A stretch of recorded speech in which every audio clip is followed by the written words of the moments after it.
Hello and welcome to Atop the Fourth Wall, where bad comics burn. Patreon-sponsored review time again.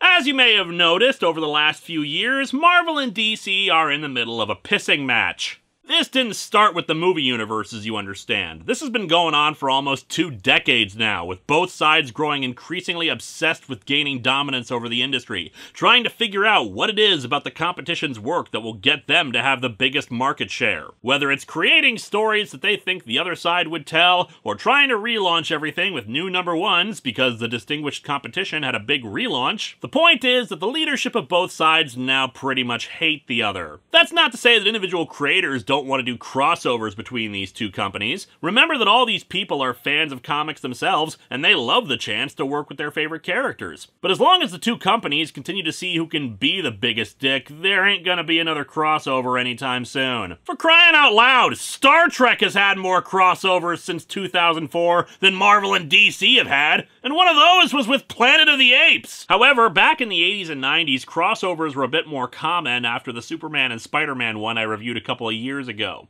Naturally, there was talk of uniting the Avengers and the Justice League in one story. It almost happened in 1983. There was a sequel, The Superman vs. The Amazing Spider-Man, that I might be talking about later this year, hint hint, wink wink. And the idea was that the two companies would release an annual crossover, build momentum and interest in characters who weren't doing as well, and make a lot of money. And they did so, producing a few before they got around to trying to do one for the Avengers and the Justice League. George Perez was brought on to do the art, with Jerry Conway as the writer. Jim Shooter, who was Marvel's editor-in-chief at the time, and also the Marvel editorial representative for the crossover, disapproved of the proposed story, citing a crap ton of logical issues, plot holes, out-of-character behavior from the various heroes, and just general stupidity in it. One of those problems, by the way, involved Green Arrow and Hawkeye both shooting an arrow at some magic MacGuffin item at the beginning of time that ended up causing the Big Bang and thus the creation of the universe, which would have simultaneously been the dumbest and yet best plot point in the history of comics, and guaranteed that I would have reviewed the books even without a Patreon sponsor behind it. Everyone at Marvel apparently agreed the story was crap and Shooter wanted the entire plot to be reworked, but for some reason they just told Perez to start working on the art. Remember, this was back in the days of the so-called Marvel method, where artists had an outline of the plot, drew the story, and then they added in the script later. From what I've read, Dick Giordano, who was executive editor at DC, agreed that the plot was crap, but apparently was having issues with internal politics at the company at the time, and just felt that at that point, it didn't matter. It was an out-of-continuity story anyway, and people would buy it regardless if it was crap. There was back and forth as people left the project, and eventually it was canned. Fast forward to 2000, and an agreement was eventually made to resurrect the project. By this time, the idea was to have it be a crossover in the regular issues of both JLA and Avengers at the time, but that didn't work out, so by 2002, it was a miniseries, and the project was approved. Mark Waid was supposed to be one of the writers, as he had been the writer of JLA in 2000, but he was under an exclusive contract with the comic company CrossGen at the time. George Perez also had an exclusive with CrossGen, but there was actually a clause in his contract specifically to let him do this book if it ever got approved. George Perez, the man who will specifically put in his contract that he must be allowed to draw 50 gajillion characters whenever possible. And thus the book saw print for a 4-issue miniseries. Although considering each issue was double-sized, it might as well have been 8 issues. And as I said, since then, DC and Marvel have had no other crossovers with each other, sadly. So let's dig into JLA/Avengers and see if they left it on a high note.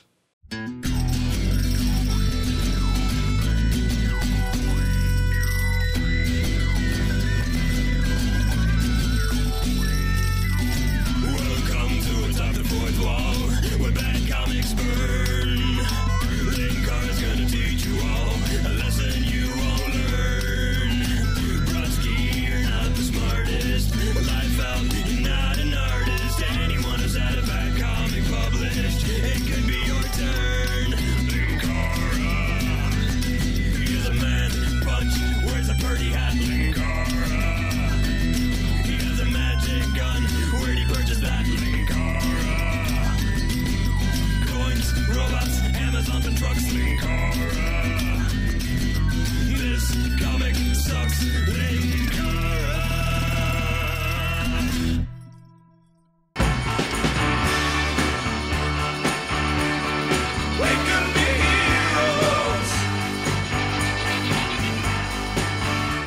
Reading from a trade, and this is a long one, so no looking at the covers. Let's just dive right in as we open on the planet Palamachus. Palamachus? Yeah, I won't bother with finding out the proper pronunciation, because it's not going to be here for very long. It's a world in the Marvel Universe known for having a big warrior society, and its leader came into conflict with the Avengers, and now apparently Giratina is appearing in the sky over it with this pants-crapping image of a dark shape with 2 red eyes. The shadowy force calls out for answers about the secret and the truth, but when it fails to receive an answer, the world is turned black and white and destroyed. We then cut to the antimatter universe and the planet Quard. You might recall both from Crisis on Infinite Earths. Yet while the multiverse was undone in that story, the antimatter universe still remained, and Grant Morrison later wrote a story called Earth 2, not to be confused with the Earth 2 of the original multiverse that the Justice Society was from, or, well, any of the Earth 2s from the New 52 or anything else. So glad that all these reboots make the DC Universe more streamlined and less confusing. Which also introduced a new version of the Crime Syndicate, whom you also might recall seeing in Crisis on Infinite Earths as the evil Mirror Universe version of the DCU. And thus we see the Crime Syndicate attacking Quard and the people who inhabit it, mostly out of boredom since they long ago conquered Earth. However, they too soon fall prey to the dark force in the sky. In fact, their entire universe is consumed by this force. You know, when you and your entire universe get swallowed up by some massive single-colored force not once but twice, maybe it's time to start reevaluating what you're doing wrong. And out of this darkness now forms a swirl held by a hand, another common DC image, except this time, the hand that holds the universe is Eternity, the personification of the universe from Marvel. Once upon a time, there was a universe, and it spent an awful lot of time watching other universes get flushed down the toilet. Also observing the swirling mass, which is identified as a young galaxy that's forming, is the Grandmaster, whom some might recall me briefly mentioning in the Exiles retrospective, but more likely you'll recall him from Thor Ragnarok with Jeff Goldblum playing him. While that version was hilarious and fun, the comics version is a lot more blue, and a lot more powerful, one of the elders of the universe who spends a lot of time partaking in bets, wagers, and cosmic games of chance. The force that destroyed those last 2 universes now meets up with the Grandmaster, probing the Marvel Universe for the answer to its question. The Grandmaster is able to get its attention, stopping it and demanding an explanation for what the hell it is. And the red eyes and the black void forms into Serpentor from G.I. Joe? Of course! The evil that will unite the JLA and the Avengers is Cobra! No, the figure's helmet dissolves, and he's revealed now as Krona, the scientist from the DCU obsessed with discovering the origins of the universe, unwittingly creating the DC multiverse, who ended up being turned into pure energy as punishment. Since then, his power has grown substantially, and, well, he's still at it. We then cut to 1 month later as we see the Justice League battling, strangely enough, Terminus, a giant alien robot, kinda sorta. It's complicated. Big monster from Marvel, we'll go with that. They manage to defeat it, but before they can really question what it is and where it came from, the Spectre, at this point possessing the soul of Hal Jordan, arrives and senses that it's not supposed to be in this universe and whisks it away. Man, I'll never get used to that. I've had coffee with him, hung out with him, and now he's what, the hand of God? And yet he still insists that I pay for the coffee. And over to the Marvel Universe, the Avengers are facing their own giant monster not native to their world. Starro the Conqueror is floating above New York City and dropping miniature versions of itself everywhere to take mental control of everybody. Utilizing the Scarlet Witch, they're able to repel Starro, but she was able to get inside of its head and realize how confused the thing was, that it clearly didn't belong in this universe. The Avengers are soon contacted with reports of strange things happening out in space, new alien races appearing out of nowhere to attack, Lobo of all people showing up in the middle of the Shi'ar Empire. Gotta say guys, in hindsight, this whole supervillain exchange program may have been a bad idea. Back in the DCU, Flash and the Martian Manhunter are still investigating what happened with Terminus. A chunk of his armor is still around, so the Flash, Wally West, is trying to attune himself to the residual universal vibration left by the metal so they can track it back to Terminus's universe just in case there are more coming. After a lot of effort, he arrives in the Marvel Universe right in the middle of a mob attacking a teenager who has become a mutant. He tries to calm the situation down, but, well, mob, and he just tells the kid to make a run for it. Unfortunately, he can't do the same. His super speed is gone as there's no Speed Force in the Marvel Universe. Fortunately, he's able to return to the DCU fairly quickly since, without his powers, his internal vibration returned back to normal and it shifted him home. It's always fun to remember that in the DC Universe, if you want to visit a parallel reality, you just need to buy a sex toy. In any event, what was happening in the Marvel Universe is also happening there. Alien beings from Marvel invading the DC cosmos. Flash has only one thing to say about his brief visit. If I lived over there, I'd want to get out too. I mean, it's a good thing we never have racist mobs in our universe, right guys? More visitors arrive, including one right outside the JLA watchtower on the moon. Uatu the Watcher.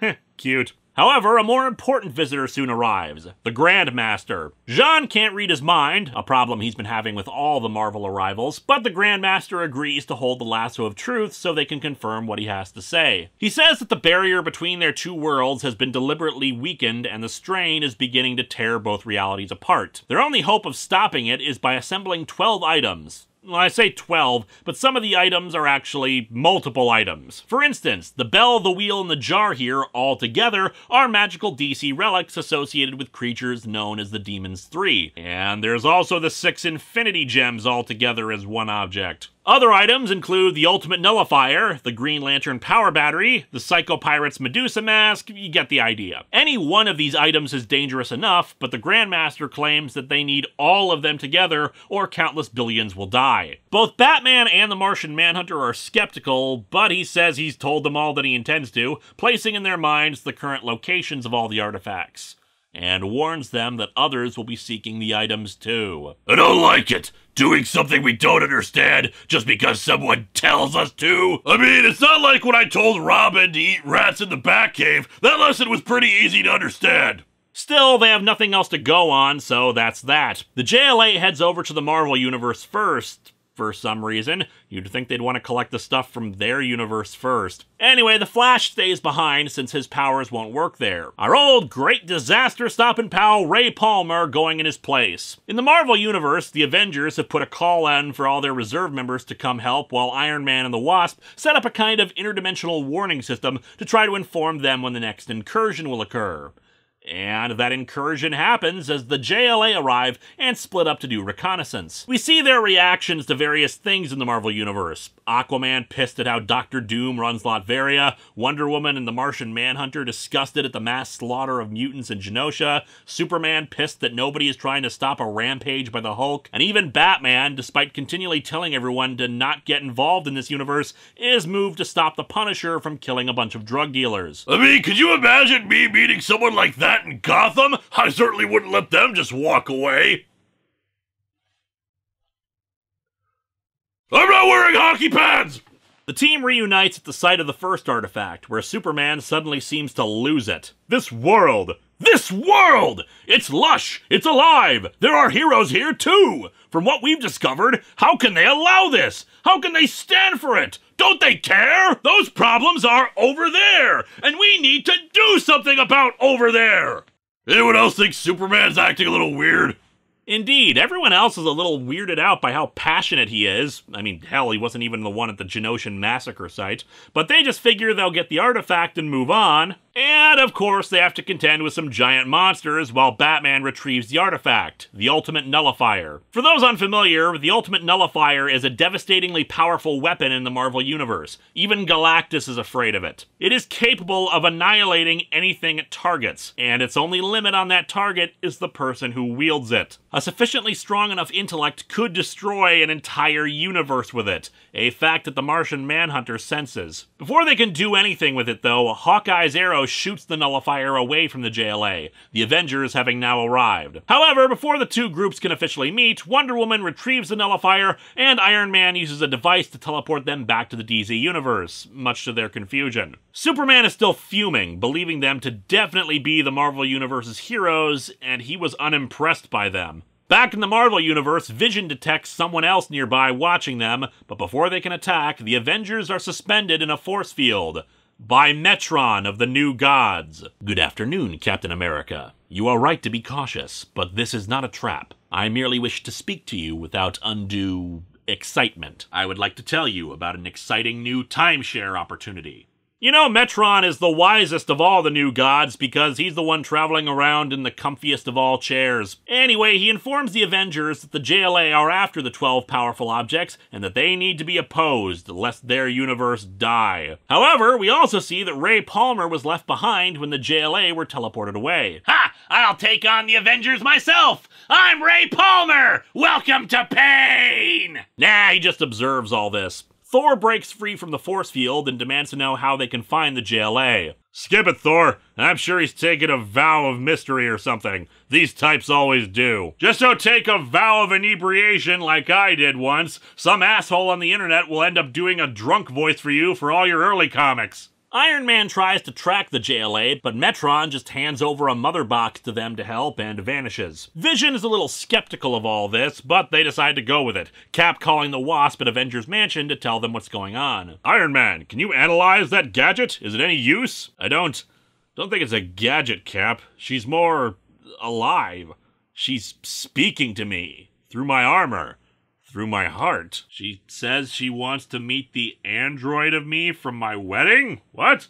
The Avengers arrive in Metropolis right in the middle of a bank robbery by a minor villain named Loophole, making quick work of them. They're taken aback when ordinary civilians come up asking for autographs and excitedly ask them questions, with Cap getting the group to quickly leave. After seeing news reports about stuff like Superman being honored by the UN, Wonder Woman visiting sick children, and stuff like the Flash Museum, the Avengers are a little surprised by how this world seems to idolize the heroes. But Cap is disgusted by all of it. Justice! This isn't justice! Together, we can be justice! Look around. This is their city. It wasn't built by men. They must own this world, like little tin gods, demanding the public's adoration instead of protecting its freedoms. That's why people wanted our autographs and were clearly so happy to see us. Before the Scarlet Witch can ask, dude, what the hell? The Justice League arrives. Supes calls it an invasion, saying they won't let them bring their madness to their world as they had done with their own. Hawkeye has this aside. These losers, they're nothing but a bunch of Squadron Supreme wannabes. Kurt Busiek had far too much fun writing this book. Superman keeps laying it on that they'll be brought into custody, with Cap calling the Justice League a bunch of fascist overlords. Both teams clearly confused by the actions of their leaders, but Thor, unfortunately, is the one to make the first move. Thou hast invaded our realm, sought powerful and destructive weaponry, threatened our universe entire, and thou dost treat us as if we are the malefactors? I have had enow! I am Thor, god of vocabulary words! Thor throws his hammer right at Superman, knocking him back. And so issue 1 ends with Metron and the Grandmaster meeting, Metron warning him that Krona isn't going to abide by their agreement. The Grandmaster confirms that he knows that, but this was a way to delay him and bide their time. And it seems Ray Palmer hitched a ride on Metron's chair and is observing all this. Issue 2 starts off with what that deal actually was. After Krona explains his backstory as a scientist, he says he will continue to destroy universes to try to discover their origins. Krona, as you may have realized, is kind of a crappy scientist. With this threat to the Marvel Universe, the Grandmaster makes his response. I do not wish my universe destroyed. Perhaps I should mention then that there is a being in this reality who has lived through the Big Bang, and who knows what came before. What? Tell me this being's name, then! Well, it's actually Hawkeye and Green Arrow. You see, both launched their arrows at a mystical object, and that caused the Big Bang. No, the Grandmaster explains that there's something they both desire, and thus he makes his offer to Krona. Shall we play a game? In this issue's title page, we see Kismet, not exactly the counterpart of Eternity for DC, but she is a powerful cosmic being that can alter reality to the point where she's pretty much omnipotent anyway, so she's probably the closest equivalent to Eternity. But who cares about that, right? A full-blown brawl is erupted between the Avengers and the JLA, and it's as awesome as you would think. Just cool visuals of stuff like Superman and Martian Manhunter punching Thor together, the goofy look on Batman's face when he tries to kick Vision and just goes right through him, Hawkeye thinking he'll get the Flash with a boomerang arrow, and of course Flash being like, dude, one of my enemies is a guy named Captain Boomerang. But of course, in the midst of the battle of gods, Captain America and Batman come face to face. Their eyes lock. They each draw breath. Is it just me, or if I actually met you like twice already? I know, right? Like once in the 40s, and then another time when our universes were fighting each other? I'm pretty sure that both times were in the 90s. Still, I remember the Joker being pissed that the Red Skull was an actual Nazi. That was funny. The two realize that they are mostly equally matched, though Batman admits that over time, Cap would likely win. Cap seems to have come to his senses, and the two decide that they've been manipulated into this confrontation. As such, they'll let the other heroes fight it out so they can go investigate and find out what's really going on. The battle between the heroes comes to an end quickly, though, thanks to the Scarlet Witch. She utilizes chaos magic in the Marvel Universe and has a difficult time accessing it in the DCU. But once she does, the sheer raw power of it allows her to teleport the Avengers away so they can go seek out the rest of the artifacts. Realizing what they're after, the JLA uses the Martian Manhunter to send out a telepathic call to all reserve members of the League to protect the artifacts from the DCU while they go back to the Marvel Universe to get the other ones they need there. Once in the Marvel Universe, they arrive where Metropolis should be there, though it's just an empty field. Superman explains why that is. As near as I can tell from a quick scan, this Earth is slightly smaller than ours. Of course! Don't you know anything about science? As a result, there are fewer cities and less urban growth on the East Coast, aka why the DCU has more made-up cities in it. Maybe they're just backward. Superman really hates the Marvel Universe. The Flash heads to go protect Kyle's lantern battery, but Iron Man and Hawkeye get there first, the Mother Box warning them of his arrival and allowing them to knock him out. However, when they teleport away, the lantern battery vanishes from Hawkeye's hands. Clint, I scanned that thing. It could power Manhattan for a year or more, and still not run out. And I mean, I could invent something like that, but I just don't wanna. Where did the lantern go? Right to the Grandmaster along with the Ultimate Nullifier, and he indicates that it's a tie score right now, with either side each obtaining one so far. And so it proceeds like that, with the heroes going on their scavenger hunt to various locales in either universe, but running into other heroes along the way. Quicksilver and the Scarlet Witch fighting Hawkman, Blue Beetle, and Black Canary at the Flash Museum, Wonder Woman and Aquaman fighting She-Hulk and Hercules in Asgard, and Superman and Green Lantern fighting Carol Danvers and Wonder Man in Santo Rico. However, the respective groups do get what they sought after, putting the score at 3-2 with Krona's side winning. The game moves too slowly, Grandmaster. I begin to lose patience. Ah, you ignore the elegant intricacies of it. Move and countermove. Calculation and desperation. That's chaos theory. For instance, two players removed themselves from the board. Do they plan a surprise? Have they given up? Strange game. The only winning mood is not to play. Batman has brought Captain America to the Batcave, where he idles for a moment at Jason Todd's memorial costume, obviously thinking about Bucky. This was before Bucky was revealed to have become the Winter Soldier, and still alive. And also before Jason Todd was revealed to still be alive. Truly, these two universes are very much alike in their retcons.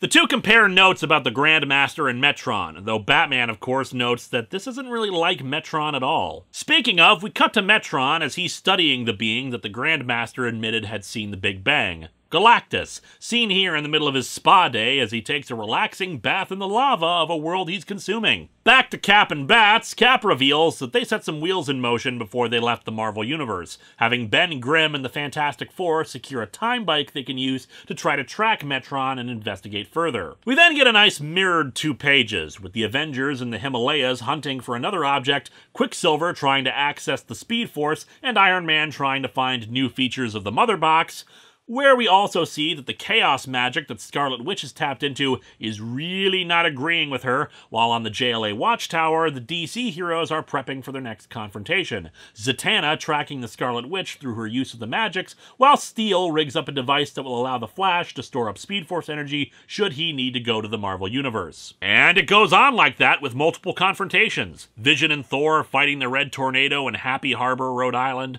Black Panther securing the Medusa mask in Wakanda, Iron Man and Hawkeye managing to defeat Captain Atom and Green Arrow in Smallville, and the Flash managing to defeat Quicksilver and secure his artifact. All while this is going on, Batman and Captain America ride their Scooty Puff Jr. into one of the universes Krona destroyed. Fortunately, Metron left a trail for them to follow, which they use to arrive in the Grandmaster's home base.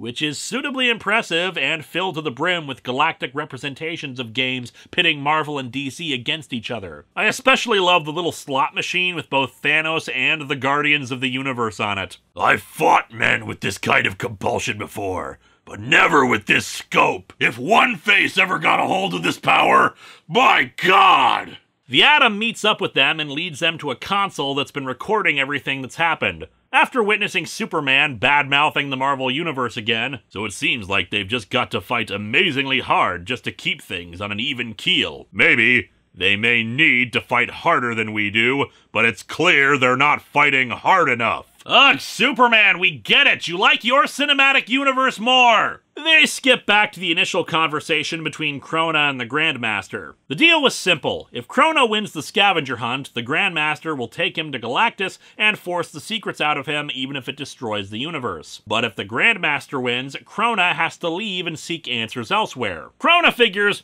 why not, and agrees, but with one caveat. Because the Grandmaster has so much faith in his own team, they have to switch their respective champions. Thus why the Grandmaster went to the JLA instead of the Avengers. In other cooler things happening, we cut to Apocalypse, where Darkseid has the Infinity Gauntlet. The Avengers and the JLA members fighting are, of course, wetting their pants at this sight, even as Darkseid can sense the power inside of the gems, but it's not working.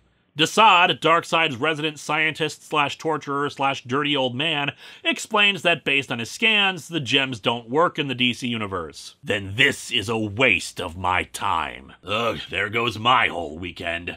I'm gonna go take a nap! Someone wake me up in 1,000 years!